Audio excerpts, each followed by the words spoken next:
Privet, Druzia. Donc voilà le moteur. Donc pour ceux qui avaient vu la vidéo la dernière, qui me disaient « Oh, il ne tourne pas », c'est normal. C'était juste pour vous montrer un peu la construction. Donc je vais vous expliquer un peu de quoi il est composé. Donc ici, on a le capteur qui est lié à l'électronique. Donc l'électronique, là, c'est un gros boîtier. Ça sera beaucoup plus petit. Ça sera juste avec un bloc puissance et tout ça piloté avec un ESP32. Donc on aura toujours le capteur. Plus tard, on aura en fait un gros codeur qui permettra là vraiment de faire des mesures incrémentales. Donc, mais il y aura toujours pour l'instant le capteur.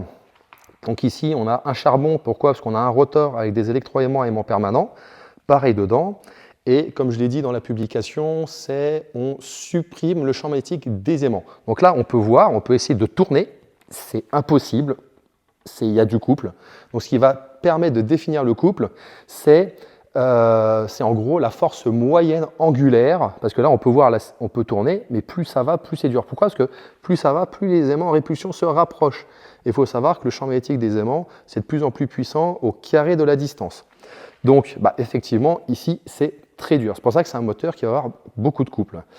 Concernant la vitesse, finalement, plus on va tourner vite, plus on va doubler la puissance. Si on est à 1 tour, on va dire qu'on a, je sais pas, 1 watt. Si on est à 2 tours, on aura 2 watts. Et ça monte, et ça monte, et ça monte. Là, c'est juste un exemple. Donc voilà. Donc, bien entendu, toujours les charbons pour pouvoir connecter ici. Le tout est en série. Les roulements.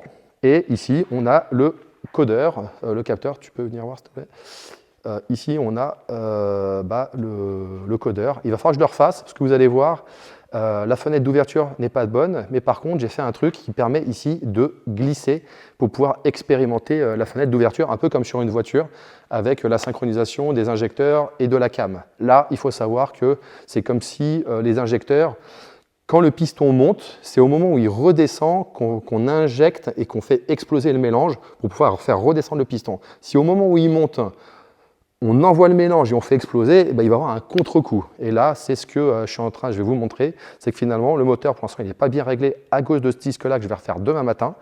Voilà. Donc là, c'est bien. Mais vous allez voir, par contre, qu'il va tourner, il va faire beaucoup de bruit, il va vibrer. Donc le fait qu'il vibre, c'est parce que justement, c'est comme le piston quand il monte. S'il y a un contre-coup, on perd du couple. L'énergie d'explosion, elle n'est pas transmise en rotation, elle est transmise en contre-rotation.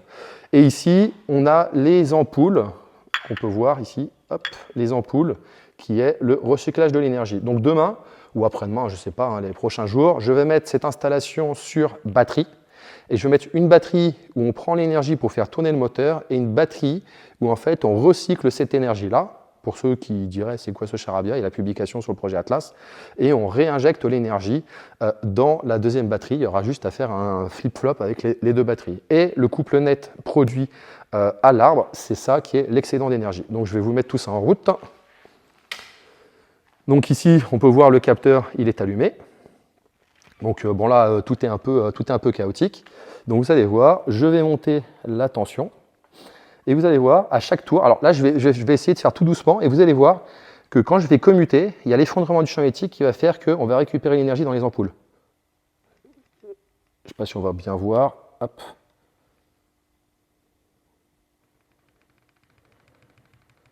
Ah oui, alors déjà si j'allume pas, ça ne va pas le faire. Ah si, c'est bon, hop.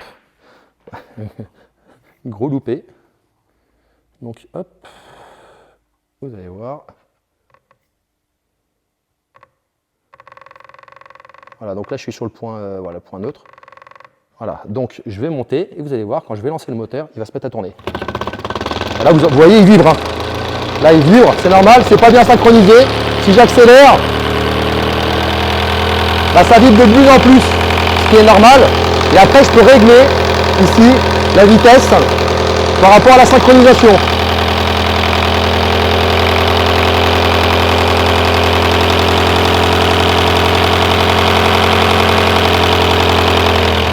Voilà. Là, si on entend, ça fait tac, tac, tac, tac, c'est normal, parce qu'en fait, on a justement ce contre-coup magnétique. Pourquoi? Vous allez voir, c'est que ici, par exemple, on a la petite fenêtre, et vous allez voir, je vais tourner le rotor, et là, regardez, je n'ai pas encore passé le point dur de mon aimant, alors que le courant se coupe. Donc le champ magnétique des aimants revient, alors que je devrais être ici pour qu'il puisse repartir. Vous voyez? Donc voilà, donc il me reste juste ce capteur à faire, et le moteur est fonctionnel. Et après, il me reste tout simplement à finir cette petite électronique pour pouvoir la mettre dans une petite boîte comme ça, pour pouvoir vendre ce moteur pédagogique. Voilà, voilà!